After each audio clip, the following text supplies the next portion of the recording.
The Academy of Country Music Awards, set up to recognize country music worldwide. Wait, no? Set up to recognize country music nationwide. Oh crap, that's not right either. Did you know the ACMs were pretty much built to help Californians?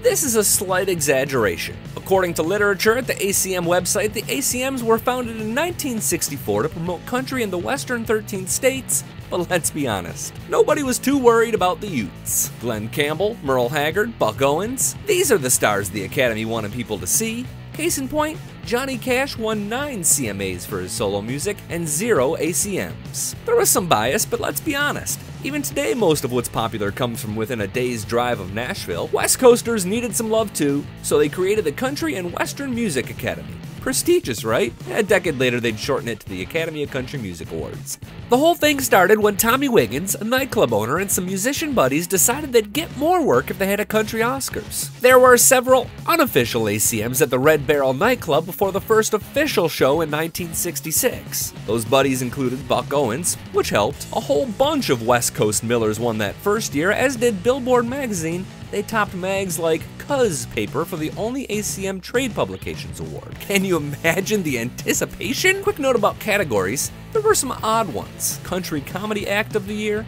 the Poets Award, Man of the Year, not to be confused with Male Vocalist of the Year. Man of the Year seemed to be the biggie until 1970 when the Entertainer of the Year was invented. Early ACMs didn't really recognize music. There was no single, song, or album until 1967. Did you know until 2006 they gave a Bass of the Year award?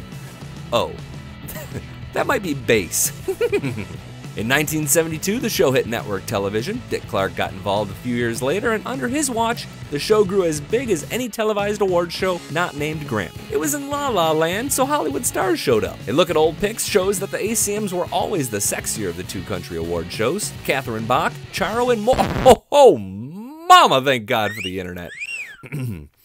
Whew. Clark would remain very hands-on-y until late in life, even busting Alan Jackson's chops in 1994 for wearing a t-shirt to a black tie event. Give this video a thumbs up if you dig Alan's rebel style. The hat trophy was invented in 1968, and let's just say it, that thing's ugly. Rascal Flatts' Jada Marcus remembers a good story about it. I'm crying and I'm so emotional, and I've got my mom on the phone, and Brooks and Dunn had just won for Duo of the Year.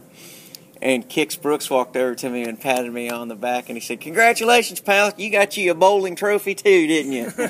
We got the more polished trophy in 2003. A year later, they started letting fans vote online, which is either the coolest or the worst thing to ever happen. The ACMs moved to Vegas in the early aughts, did a year in Dallas. Let me hit you with some ACM truth. Want to try to guess who has the most ACMs ever? It's not Garth, although he does have the most Entertainer of the Year awards. It's not George Strait or even Merle Haggard, it's Brooks and Dunn. They have 27 of them, including 16 Vocal Duo Awards. Reba has hosted the most and says if the current hosts ever get lost in a casino or brothel, I had to fill in a pinch, yeah, I'd jump up there for them.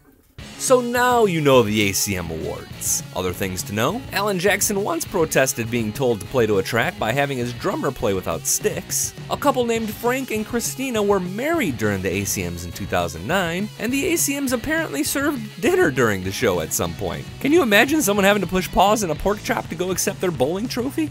Be sure to subscribe to our YouTube channel and check us out on Twitter and Facebook, and be sure to check back every Monday for more You Think You Know Country.